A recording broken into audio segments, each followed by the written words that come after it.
And I will take a moment to allow quality control for the camera image because that is what I do.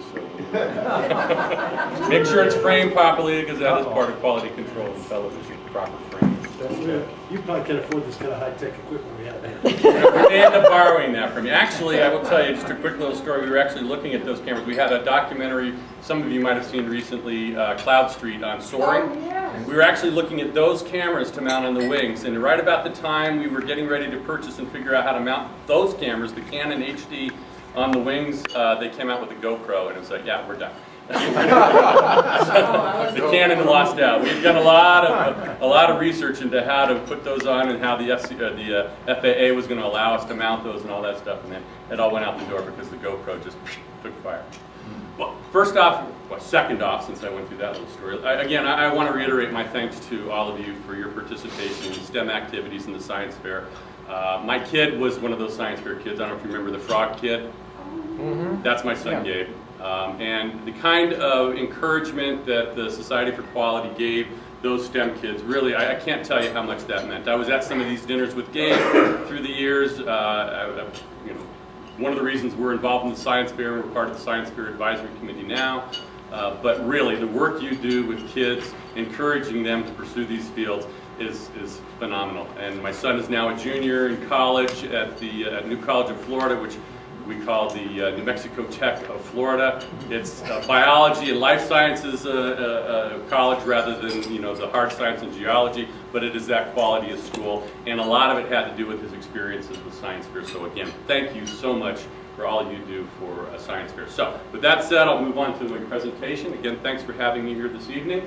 Public television. A lot of what I talk about tonight is really television in general, because we all operate under a lot of common rules and regulations, particularly under the FCC, and some of this will be specific to public television stations, and some of it will be specific to KNME and New Mexico PBS specifically. What I've got up here, some of this, one or two of you might be old enough to remember that test pattern, right? That you saw before we signed off at the end of the evening, or when we signed off in the beginning. But this was a big part of quality control in the broadcasting industry. And then later, when color came in, the SMPTE color bar, same kind of thing. And these were used primarily to adjust cameras, because originally all television was live, and it was really important that you provided a quality, consistent image between the cameras. And at the time, you had to be a first-class engineer with a license to operate a television camera. By the time I came along, you didn't have to have a license at all. You just had to have hands, and then they would let you operate a camera. But these charts were used to align the cameras properly so that you had a consistent image quality across all of your cameras. And then the same thing would be used to adjust playback equipment when black and white playback equipment came along, to adjust those. Then the color came in, and the SMPTE, Society for Motion Picture Television Engineers, the SMPTE color bar chart came out, same kind of thing. It's an electronically generated color bar signal, and each of those signals is standard across the United States, so any television station anywhere in the country would look at those color bars and then adjust their playback equipment so that it properly reflected essentially a snapshot of what the original equipment looked like on the day that this image was recorded. Okay? So this basically provided a baseline of quality. This is what the equipment looked like on the day we recorded it, so we're going to adjust the playback equipment somewhere across the country to match the same settings that the original recording equipment had. So a big part of quality control was, these color bar charts. About that. When in doubt, move along. Okay, so a lot of what we deal with in television in general, public television, is very subjective. Your experience with watching Antiques Roadshow is not necessarily your experience with watching Antiques Roadshow. What you get out of a political debate on television is not what you're going to get out of political debate on television. So it's very subjective in terms of the content that we provide to the viewers.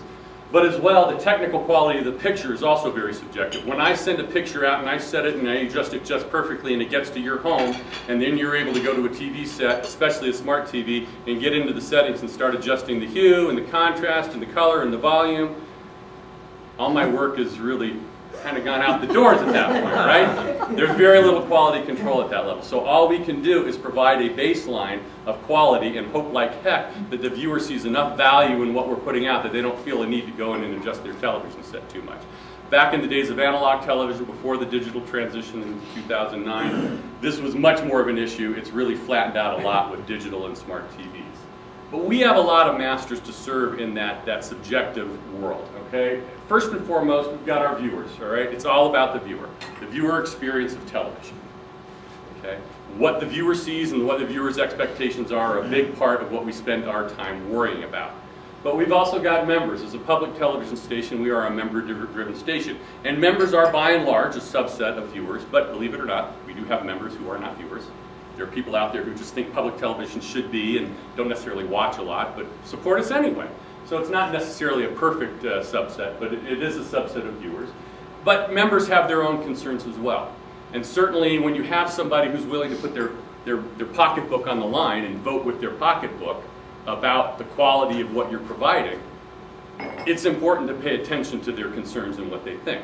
This isn't to say that if somebody's going to give me $10, I'm going to do what they say, but we are going to listen, and we are going to listen to why they're concerned, and we'll listen a little bit differently to why a general viewer may be concerned, because they have a special reason for talking to us. They have put money on the line, they have voted with their pocketbook, so clearly they have an investment over and above somebody else in terms of the quality of their viewing experience.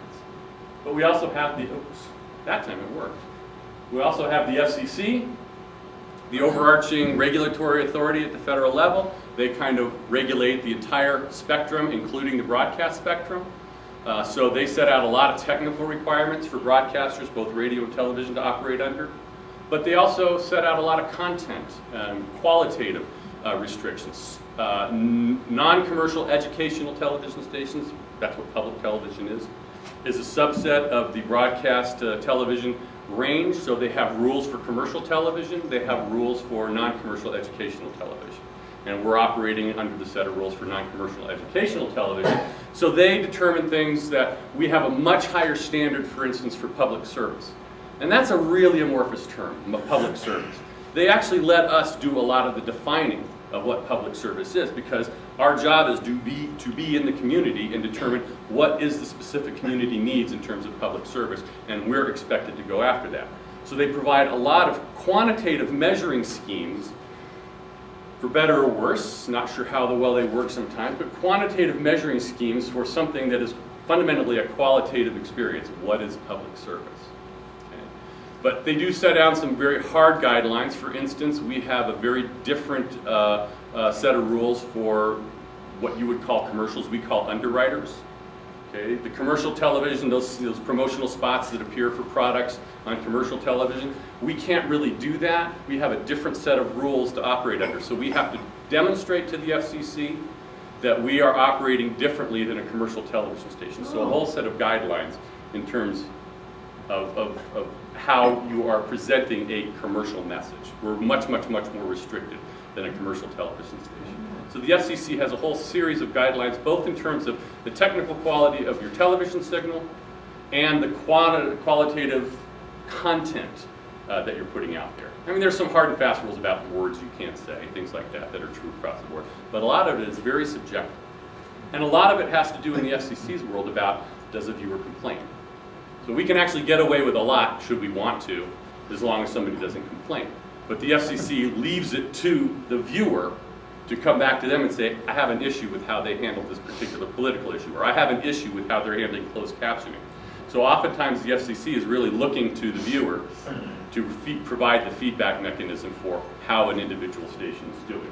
The Corporation for Public Broadcasting, this is the, it's a private corporation set up by an act of Congress to act as a firewall between Congress, who is ultimately a funding agent of public television, and the public television stations themselves. So they didn't want congressmen saying, yeah, I'm going to give you station X $500,000, and by the way, my niece did this really cool documentary, you should look at it. They didn't want that kind of thing happening, or coming in and saying, I'll give you $500,000 if you talk bad about my opponent or talk good about me. They didn't want that. So there's a firewall through the CPB. So the federal government allocates this year and for the last 10 years or so, it's been about $445 million to public broadcasting. This is television.